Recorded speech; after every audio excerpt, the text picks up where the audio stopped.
So Hunter Biden's added to the board of Burisma. Now, do you think that creates a problem that Burisma may be adding people to its board for protection purposes?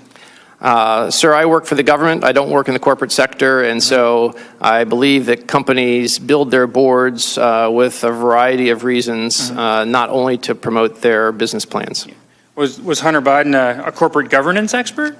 I have no idea what Hunter Biden studied at university or what his CV says. Like, is he the Jeffrey Sonnenfeld of the Ukraine? I have no awareness or knowledge of what his background was and what he may have done on the board of Burisma. So you don't know whether he has any business experience in Ukraine prior to joining Burisma's board? I've heard nothing about prior experience. Okay. No. Do you know if he speaks Ukrainian? I do not. Do you know if he possesses any other element other than the fact that he is the son of, at the time, the sitting vice president? I do not.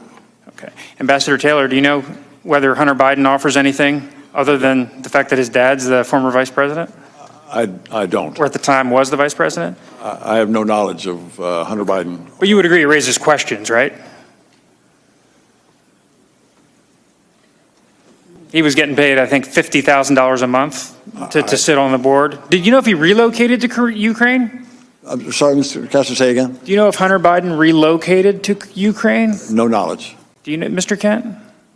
Again, no knowledge. Okay. So he's getting paid $50,000 a month, but we don't know whether he had any experience, he had any, he spoke the language, or whether he moved to Ukraine, correct? Correct.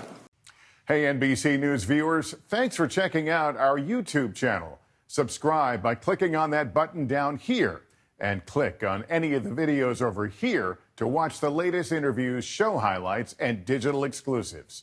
Thanks for watching.